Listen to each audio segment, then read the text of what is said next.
And welcome everyone to another recording of the Content Marketing Studio. Let me remind you that this is your show to create better online content faster. I am your host, Pascal Fintoni, and with my guests, we look at ways for you to improve your online brand and, of course, drive sales through your business by making sure that you are as imaginative and as innovative with your content creation. And today, my guest is Kate Mackay. Kate, welcome to the Content Marketing Studio. Thank you very much. Nice to see you, Pascal. Likewise. Now I'm going to start with two simple questions, but two important ones at this moment in time. Where are you and how are you doing? Well, I'm actually in Tynemouth, so I'm just east of Newcastle, but we're really close to the coast. So when I look out of my window here, I can see a rather soggy horizon and a very bright sea. But we're all doing well. You know, these times are all very strange, but, you know, doing as well and as positive as it can be. So all good. Thanks for asking. Not at all. So Kate is a health improvement expert and a book author. The reason why you're here today, you are the founder of Muma Consultancy, offering bespoke services to health organization and academia. You've done so since 2008, but you're also the author of Take It All on Board, 8 Steps to Mastering the Slopes and Life with Confidence. And Kate, you're helping me launch a mini series as part of the Content Marketing Studio, which is Meet the Book Authors. That's very exciting. I'm very pleased to be here. So, well, let's start from the very beginning then. I'm going to get straight into it because for me, writing a book would be like my version of climbing Everest. As you know, I'm more of a visual guy. If I can write as little as possible, I will choose that. So, my goodness, where did it begin? When was the spark of, oh, I think I might write a book? To be honest, they say, isn't there, that there's a book in all of us. And I used to think that was ridiculous. I used to think, well, there isn't one in me. And I had no desire to write a book at all. But I've always written professionally. So because of my work, I've always written articles for peer-reviewed journals. And for me, writing really was part of work. But I then started to write for pleasure. And I started my blog, Mummy's Snowboarder. And that was really because I recognised there weren't many people like that out there like me. So snowboarding is very different to skiing. Snowboarding demographics, it's less 50-50 gender split. So to find a woman who's also a mother who snowboards back in the day was really quite a challenge. So when I started writing for pleasure, it was a very different ball game, and I found it much more freeing and liberating than having to have a formulaic, abstract introduction, method, results, discussion, conclusion, and where you were quite restricted in what you had to write. So I really enjoyed that. And then as time went on, I started to see how I could draw together my passions of snowboarding, embracing change, and helping others. So as well as doing work with health, I also am a coach and I have private clients too. And I could see how all of this fitted together. I was a little bit nervous to start with, and I wasn't quite sure whether I could make it work, but I was encouraged. I actually didn't tell anybody my thoughts apart from one friend who was a coach. And she encouraged me to start writing, and that is exactly what I did. I just started writing. I had a framework. I got my framework sorted, but then I just wrote, and I wrote 75,000 words. I know, just a number. My hands are just starting to sweat thinking, how do you do that? So can we go back to the blog? Yeah. Do you remember when that was? What year did you start blogging? I'm trying to remember when I started blogging. I think it was about 2013, maybe 2014. Okay. It was a few years now. And did you have a schedule, or did you do it as and when you felt right for it? I made a list of topics of all the things. So being a woman and a mother and snowboarding, it was thinking about what are those things that other people are interested in. So for me, it was about, how do you combine motherhood with then spending time doing something that's a passion that takes you away from the family home? But also, where do you go? What places perhaps are more family friendly, child orientated, or if people are starting to want to snowboard, or maybe their children are wanting to ski or snowboard, where are the best places to go? So I actually brainstormed and had a list, and got a list of probably 40 to 50 topics. and I started blogging. I can't remember whether it was once every 2 weeks or once a month to begin with, but most people, I would blog more in the winter because it's a winter sport, and then less in the summer. So I did have a list and was quite strategic about how I do. I'm probably less disciplined these days, but certainly in the early stages, I was very clear about what I wanted to do and where I wanted to go with it. And no, you were saying back to the blogging that you have some hesitation. Is it because were you concerned about, for example, about what your peers might think from a professional setting? Were you concerned that creative writing was something so new that you might just not do a good enough job? Where were the tensions then? I would say it really how the blog came about. I'd actually started when my daughter was, she was under 2 years old, and I went out to Chamonix, and I wanted to go on a course to snowboard. I'm not a natural snowboarder. I'm not gifted. It doesn't come easy, and I have to work at it. And I went on a course in Chamonix, and it turns out I was the only woman. There was 10 men and me. And having discussions with the company, and I said and it was great that snowboarding with the blokes was absolutely fine. I was never made to feel any different, but women and men learn differently. And I wondered whether we could do something, and I wanted to work with the company to see if we could put something on that would encourage women, and we could do a women's course. And that's when I started writing, and I just started writing to like little excerpts and sending them off to magazines to sort of encourage people to, because I knew that if I didn't encourage other women to go on this course, there wouldn't be, it'd still just be me and 10 blokes. So that's how it started. And really, probably didn't really care what people thought. That wasn't really I suppose it was a bit ignorance is bliss. I just knew that this was what I wanted to do, and this is what I needed to do to make it happen. And I wasn't really, I spoke to other people in the industry and things, but I didn't really let that hold me back as such. And creative writing itself, the writing process, and I don't know whether you want to talk about that now, but there's quite a big bit I can talk about the writing process, because when I wrote the book, it was really in two halves. Right. Well, we'll definitely talk about this. I want to ask two questions, actually. You mentioned that men and women learn differently. Do you have some insight into that based on your observations and anything Yes, else? men tend to be, they will give it a go. They are not bothered particularly, and this is a bit of a sweeping generalization, but they're not bothered particularly whether they get it right. Whereas women want to get it right first time. They're more perhaps bothered about the technique than maybe men might be, certainly at my level of snowboarding. And when I learnt with men, they tend to be quite introspective. So they would operate within themselves and concentrate on what they were doing. But women naturally, perhaps you might say not surprisingly, talk. They're much more vocal. They're very supportive, and that is, those two things together sort of made a difference for me. Yeah, and I think there's hints and lessons in there in terms of how we are operating at the moment remotely, Mm. where had a discussion before this recording around staff meetings, how people need to actually still continue the meeting just to talk to each other, almost have their own, express their views and opinions about the meeting, where somebody can just walk away and just reflect on their own. With regard to the course, then that you encouraged the organization, you say, "Oh, I just approached magazines and things." So, I mean, again, was it a case of ignorance is bliss? You just went Yeah. for it.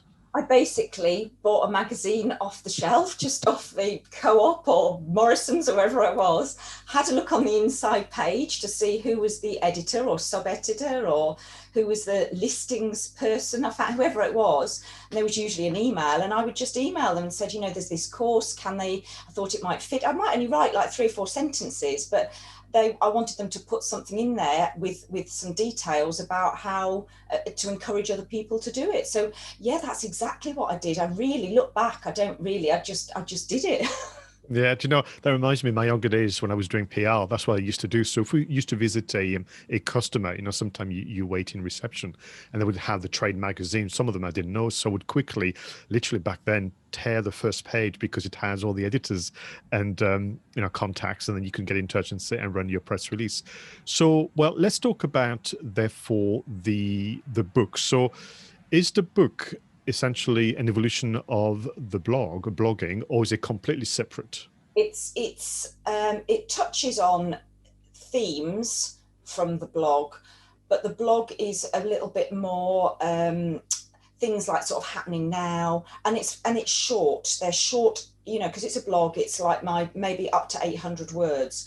The book is much more in detail, and it pulls together some of the frameworks and things that I've learned through my sort of professional life, but it uses my journey learning to snowboard to help the reader to see how they can step outside their comfort zone but maintain their confidence. So it uses my journey learning to snowboard to illustrate points to do that. So at the end of each chapter, there's a series of questions based upon that chapter, which are designed to help the reader perhaps think differently. You could read the story just on its own if you were really interested in snowboarding, but the feedback I've had from readers and a lot of people who don't ski and snowboard, they found it really relatable to them and their life, even though they didn't ski or snowboard. So you mentioned a moment ago that there was almost two passes at crafting the book. So can you take us through that? Yes, I when I wrote my first 75,000 words, I was fixed at the time of going down the traditional route of publishing. That's what I wanted to do. Once I'd got my manuscript, I then got the writers and artist yearbook out and started to have a look at like who might be the appropriate people, following a very similar structure to what I did really previously. But I got disillusioned quite quickly. Everything took so long. I found it quite a closed sort of community in lots of ways. And I sort of one weekend had a bit of an epiphany and thought, you know what, actually, I think I'm going to self-publish, because I also knew of a friend who'd gone down the traditional route, had lost control of like what the front cover looked like, how it was designed, and felt a little bit like she'd been pushed to the back of the process. So I thought, right, I'm going to self-publish, but I knew I needed my writing critiqued. I wanted to be challenged about my writing. I didn't do A-level English. I certainly didn't do anything at degree. Although I'd written for all my professional life, I'd never had my writing under that level of scrutiny, and I wanted that. So through a networking contact, she had a friend who was a senior editor at Random House Publishing based in New York. She now worked freelance, and she said she's very fussy and she has high standards, but this may be something she'd be interested in. So she gave us a link up, and the Rebecca, who was the name of the editor that I had, became the absolute linchpin in the work that I did. She asked a lot of very insightful, deep questions about why I was doing it. And after some backwards and forwards, she agreed to take me on. But what she did say is the manuscript needs a deep edit, which reads redoing. So I basically had to do the book completely again. So I had to start, not completely again, there were certain elements, but she made me sit down and write a book proposal, which in itself ran to 40 pages of A4, but that became the framework that I could then refer back to when I was writing each chapter. But it was absolutely critical for me to have an editor. And I would say it was probably one of the most fulfilling professional relationships that I've ever had. You work really closely together, and she really made me think about my writing, about what I was trying to get across, how I did it. Every sentence was under scrutiny, and it was fantastic. I learned so much. Why? Let's go back a few there. There's lots in there. So, that reminds me, listening to you, there is another book author consultant called Phil M. Jones who wrote Exactly What to Say. And he talks about making sure you have around you what he calls your success squad. And it feels that, you had people around you. So as much as the writing element can be quite solitary as an activity, I would imagine you're on your own, but to have that network around you.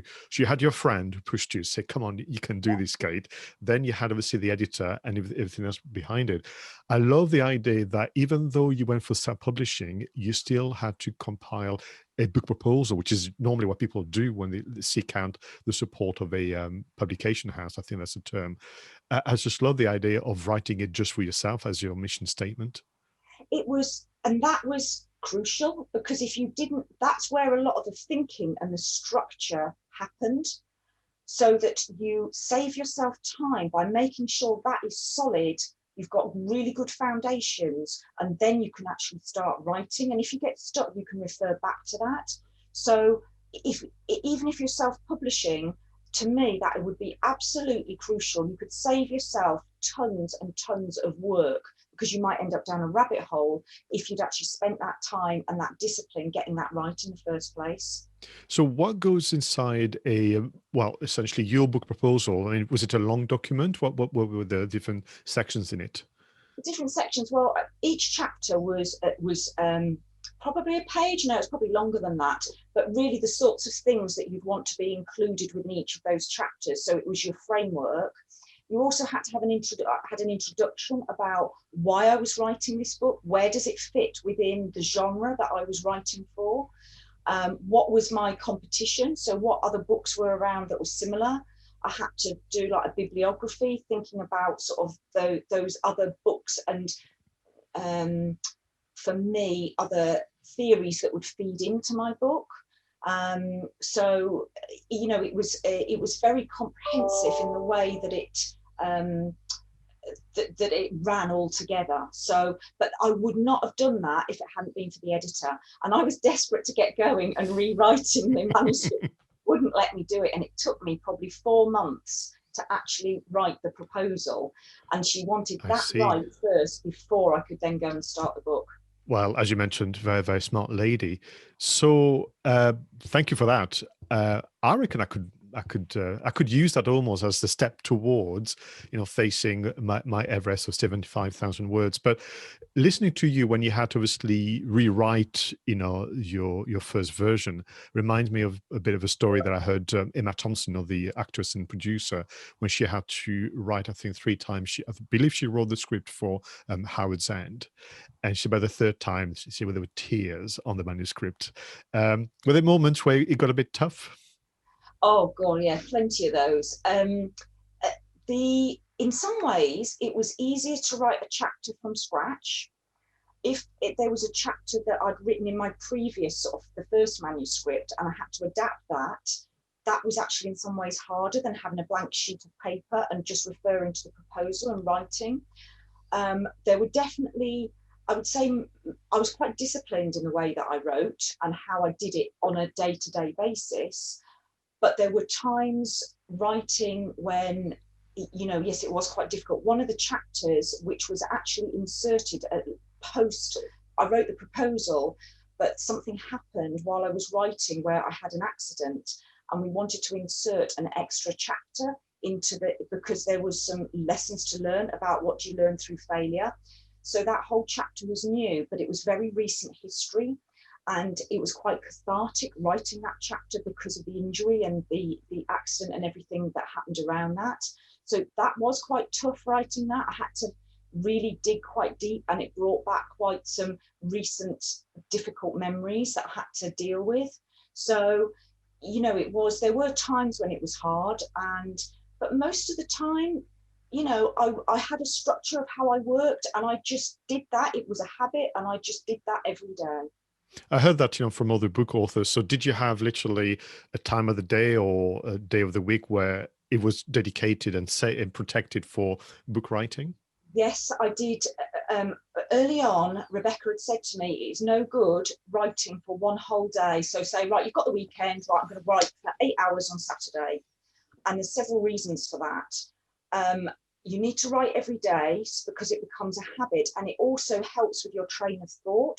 If you leave it to chunk it at one time, you spend half your time going back looking to see where you were. It keeps your ethereal voice more authentic and more consistent. And most importantly, I found that if I used to write for 2 hours a day. I could write for 3 hours. If I wrote more than 3 hours a day, the quality of the writing deteriorated. So I used to write for 2 hours a day. Now, I'm an evening person. I'm not really a morning person. So for me, the best time to write was in the evening. So I would either write 9 till 11 o'clock when it was quiet in the house, or 10 till midnight, although occasionally I would get up and do 6 till 8 in the morning. But what I would do is I would have an old-fashioned egg timer. I would set the egg timer, and if I was struggling with something and I was almost looking for a distraction, I would see the egg timer, think, oh, I've got 40 minutes to go. And I would knuckle down, the egg timer would go off. I might grab a drink, quick loo stop, come back, egg timer on again. Once it had finished, so my 2 hours were up, I would put everything away and get on with the rest of my day. Right. And that is how I worked. And I would do that on holiday. I would take my laptop on holiday. I would work on holiday as well. So I was consistent in the way that I wrote. So you didn't do what, I hear people do sometimes, particularly rich Hollywood producers, where they just hijack a very expensive hotel somewhere and stay there for a whole month to finish the script of the book. You did it to match with your family life and professional life. Yes, I was still working. I don't have the luxury of going, I'm not a Hollywood producer with oodles of money to go and do that. So I fit it around what was the way that I work now. And for me, that worked really well. And I think everybody would need to think what works for them. Yeah, I think you need to apply self-awareness. I mean, at a very, micro level, I relate to that the way I would design a training course. I wouldn't do it like over a day. It would take me maybe an hour to a day for 2 weeks, and eventually the result is there. Fascinating as well. You mentioned this idea of sometime you're better off writing from scratch as opposed to editing what's already there. Yes, yeah, that was and that was a bit of a surprise for me, because I was like thinking, great, I've now got this chapter, it'll be a lot easier because I've already got some words written. But actually it wasn't, and that was because I was developing my authorial voice. So the way I wrote was changing. And even at the end, when I'd written the second manuscript with the editor and I came to the end of the book, the challenge was the first 2 chapters sounded slightly different. So I did have to go back and change some of the way that it was written so that it was consistent. And that's quite difficult with a book. It's not like, so when I blog, it's a short article that you can write dead quickly, really, whereas you cannot write a book like that. So you had to have that consistency is quite hard. Yeah, I can imagine. Did you have, what I've heard as well is regular reward is important as a book author. So did you have like boxes of chocolate at hand each time you finish a chapter or something like this? No, I did not. I didn't do that. And part of the reason, Pascal, for me, writing it in itself was the reward. I found that with writing, it was a bit like snowboarding, and I would enter this state of flow. And not all the time, but quite often, I was so caught up with what I was writing and what I was doing that time would seem to expand or contract. And I'd think, oh my gosh, it's an hour gone by. And it would seem like 5 minutes. So actually, for me, once I'd written one chapter, so how it would work is I would write one chapter, send that off to the editor for her to look at, and I would start on the next chapter. So it was almost like, great, one chapter down, right on to the next one, because I so enjoyed doing it. And it was when I came to the end of it that I felt a bit bereft, that I didn't have that to do anymore. I was relieved in one way because it was such hard work and took so much tenacity and determination, but also it felt like part of me was coming to an end. It was weird. Yeah, and I can imagine that. It's a bit like, again, an analogy when I finish a video film project. And that's it, there's no more tinkering, or got to let go, and then there's almost this kind of very strange feeling. It's a bit like the day after Christmas. Not quite right, is it? Exactly, yeah. Something feels amiss. Well, I'm going to go into the content of the book, but one last question for you, which is around self-publishing. So what does that look like, self-publishing, from your perspective? I think, as with all things, there's advantages and disadvantages. So great, I'm totally in control about, how it gets written, who writes it, who's involved in designing the interior, the exterior. All of that is within my gift. Where it does become more difficult for self-publishing is you haven't got a big company and a marketing company behind you. You, as the writer, have to do everything. So, where it comes back to what you said earlier about having a success team around you, and it's knowing where different people's skill sets are. My skill set isn't marketing, so consequently now I've got nobody on my back saying, right, you haven't done this. They're not holding me necessarily accountable unless I'm doing some work with a coach. There's nobody there shouting or doing anything on my behalf, which down the traditional route, you would have a big marketing company behind you. So from self-publishing point of view, once you've written that manuscript, that is only half the story. There is still a shed load of work to do beyond that to be able to get your message out there. So, you know, it's self-publishing is not for the faint-hearted. So, talking of not being for the faint-hearted, obviously you've been up and down, slope snowboarding and so on. Your book, I remind everybody, the title is "Taking It All on Board: 8 Steps to Mastering the Slope and Life with Confidence." So, 8 steps. I'll leave it to you if you want to go through the 8 steps or only pick 1 or 2 of the 8. But what kind of, I suppose, wisdom and lessons are you sharing in the book? I suppose really I try to sort of start at the beginning of where, you know, knowing which mountain you want to climb. Which mountain do you want to go up? Bit of a metaphor for life. If you want to get somewhere, you need to know where you're going first. So really it's thinking about, and sometimes we don't always know, but I wanted to start with that bit at the beginning to help people think about, well, what is it that I want to do? Most of us have something that we want to do, but we are drawn to, but we're frightened. Now, whether we're just frightened of actually stepping outside our comfort zone because we're wanting to do something different, what I really wanted to do and lead people through that book is how do you step outside your comfort zone but don't scare yourself, so you still maintain your confidence, and there's certain things that you can do. And I brought in some frameworks as well. So thinking about, now we spoke earlier on about ignorance is bliss. And if you think about the ladder of competence, you have that unconscious incompetence phase. So when I first started to snowboard, all I really knew was, you know, it's my husband that snowboarded. And all I knew was it was just one plank of wood on your feet, really. You didn't have two skis or 2 poles. And I didn't really know much more than that. But very quickly, I then moved into that unconscious incompetence where we're very aware of our failings and our shortcomings. And often in this phase, people can get stuck because they're frightened to move forward or they don't know how to move forward. And people can sort of cycle within this phase of the ladder of competency. And what I wanted to do is try and get people through that phase as quickly as possible so they can move into conscious competence. So, and the final one really is around being unconsciously competent. So, you know, it's that feeling when you get in the car, you get, well, not these days and get to work, but, you know, you would get to work and you think, oh, how have I ended up here? So that's really where you're aiming to get to.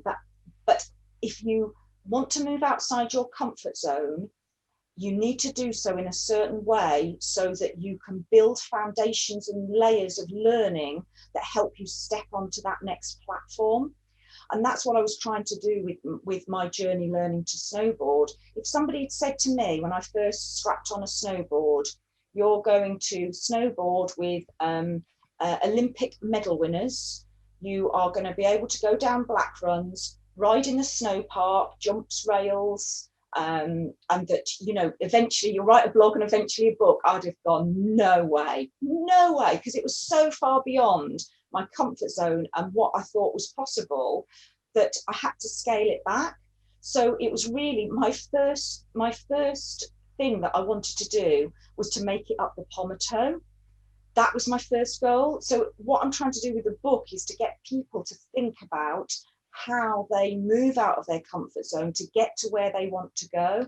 And the book sort of leads people through with that and gives them that framework, but using the metaphor of my snowboarding journey.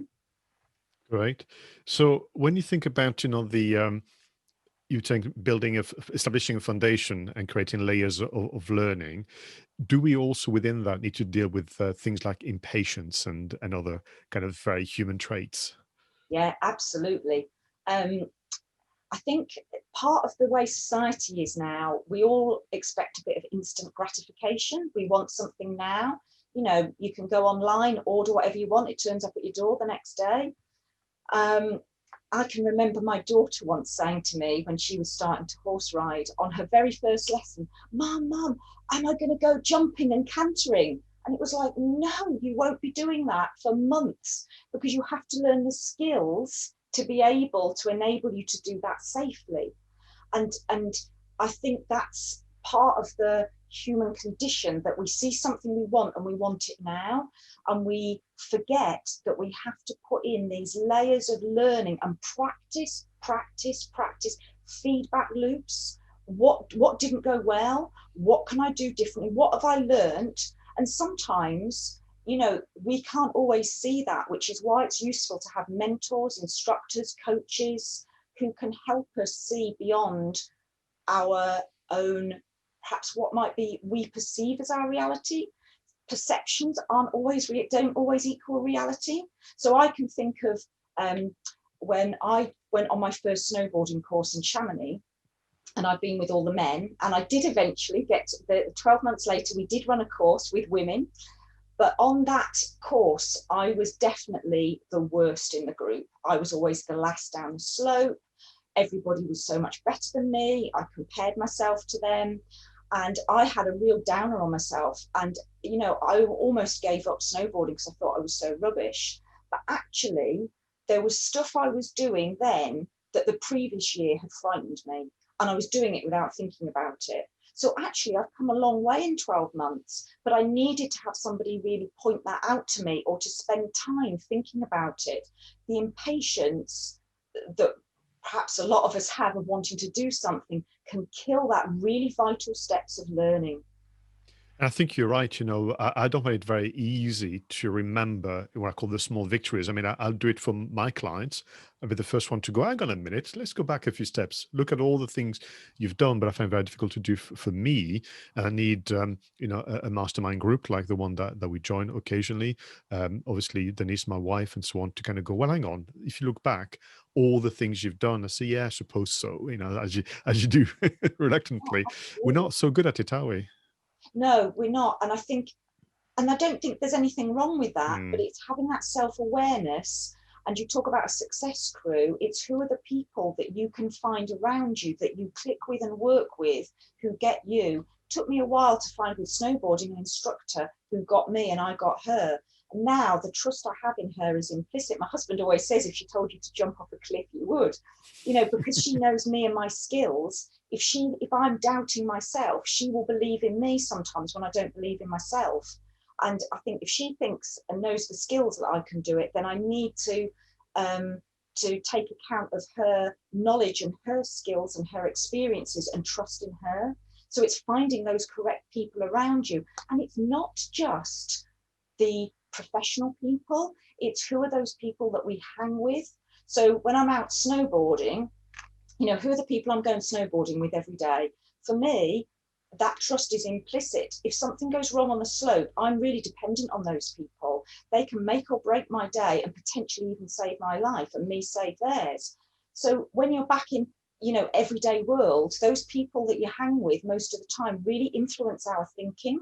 So, you know, they say with the average of 5 people we hang out with, if you Mm. hang out with negative people, or people that are, or a glass half empty, then that will influence your thinking as well. So you need to think as well, who do you hang out with that have positive, and you go in an upward spiral rather than a negative downward spiral. So it's not just professionally, it's also on a personal level as well. No, absolutely. So, in terms of the book and obviously reaching out to an audience, have you had some feedback? Have you had people getting back to you saying, "Oh, thanks, it's been very helpful to bring that framework into my life"? Yes, I've been really humbled actually by what impact it's had for some people. And I had somebody actually say to me that it made her face up to her reality of what was going on in her life. And it was actually life changing for her. She worked through it. She actually worked through the questions, and it gave her a framework to be able to move forward and be positive. So for me as a coach, that was really humbling to hear. And I've had other people say to me, actually, it's made me think about my sense of adventure. What do I want for me? How do I fit that into my life when I'm a mother and I'm working? And people saying, you know, it makes me realize that you're never too old to try. You know, you're never too old to try something new. So I've had some fantastic feedback, which has really been quite humbling.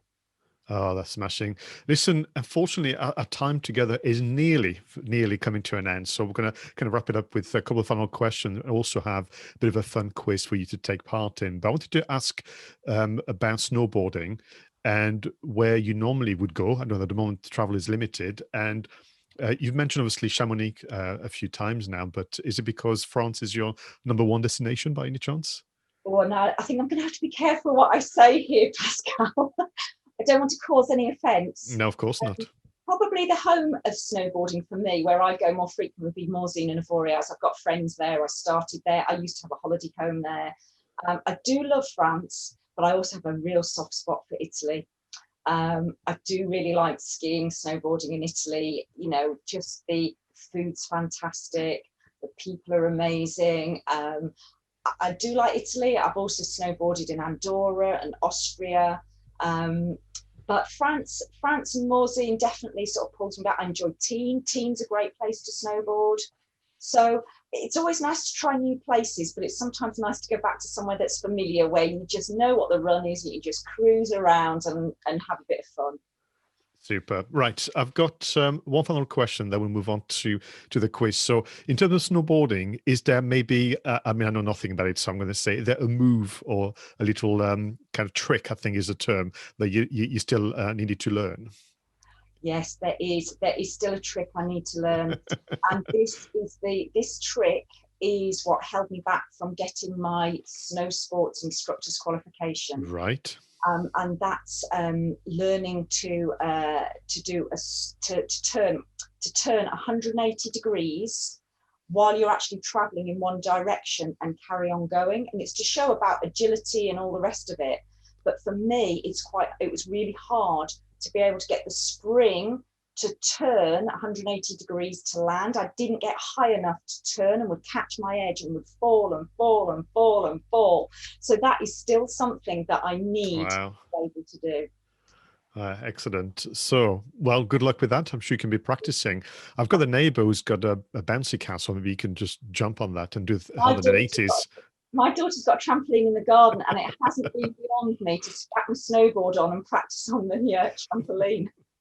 Excellent. So, quick question for you. Bit of fun quiz for you. If you could have a Zoom call with a celebrity of your choice, who would that be? A celebrity of my choice. Now, it depends how you define celebrity. True.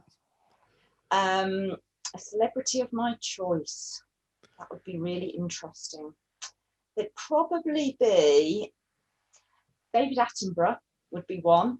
Just because of the climate change, because climate change has a big impact on snowboarding, the retreat of the glaciers. That's really dear to my heart and a lot of snow sports enthusiasts. So David Attenborough would definitely be one. And maybe Tony Robbins as one of these larger than life coaches, just to understand a little bit more about how he works and how he ticks. So those would be the two off the top of my head. Sure, fine choice. Next one, you are able to organize your own online concert for a party. Could be a birthday party, could be just a family gathering. So who would be the artist or the band that would play for you for this private online concert?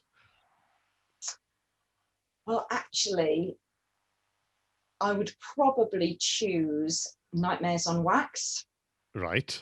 So George Evelyn, who is Nightmares on Wax, is a friend of ours, and we've been to parties at his house where he would be on the decks and doing his stuff, and I know how good he is, and he would definitely come along and play for us.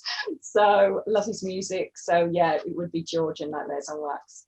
Excellent. If you could have your own radio show, what would you talk about and what guest would you have on the show?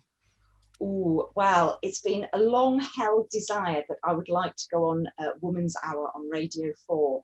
Okay. So it would definitely be discussing something around women's issues. I think it's likely to be around combinations of motherhood and pursuing your passion without feeling guilt, and probably developing stuff around self-belief and how we challenge that self-belief that we sometimes have with women, that we're not good enough to do the things we really want to do. And what was the last bit? It was who would I have on there? Was that yes? What kind of which guest who would be your guest on the show? Who would be my guest on the show? That's a really interesting one. Probably somebody like Caitlin Moran.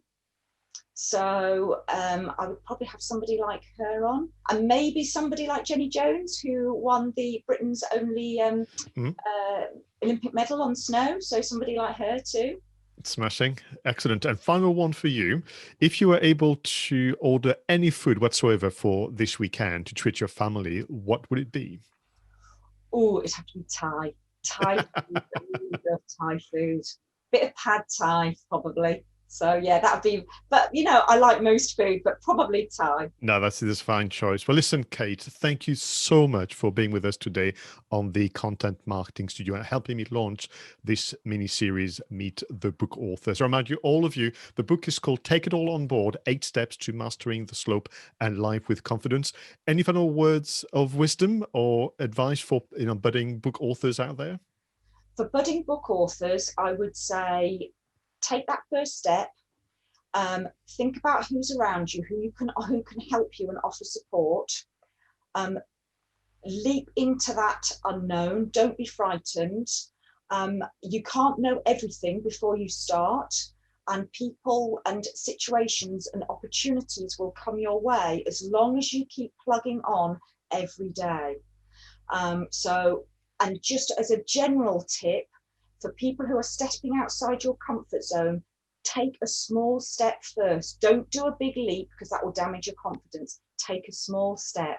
So those would probably be the 2 things that I would sort of suggest to people as a final sort of word of wisdom, really. Thank you very much. What is the best way to get in touch with you, Kate, for further questions? I'm on Instagram, so you can always get me through direct message there as Mummy Snowboarder. There's also takeitallonboard is the website.com. You can get me through there as well. So that's probably the best way. I'm on LinkedIn. There's a number of different ways to get hold of me. And I'm delighted to have been on your show. Thank you very much for asking me. And I've had a lovely half an hour. Is it 40 minutes? It's 40 been minutes, yeah. fantastic. No, it's been great. To our viewers and listeners, thank you so much for your support, and do get in touch with Kate with your feedback and comment. Until the next one, go out there and make sure your content is better and faster. Bye for now.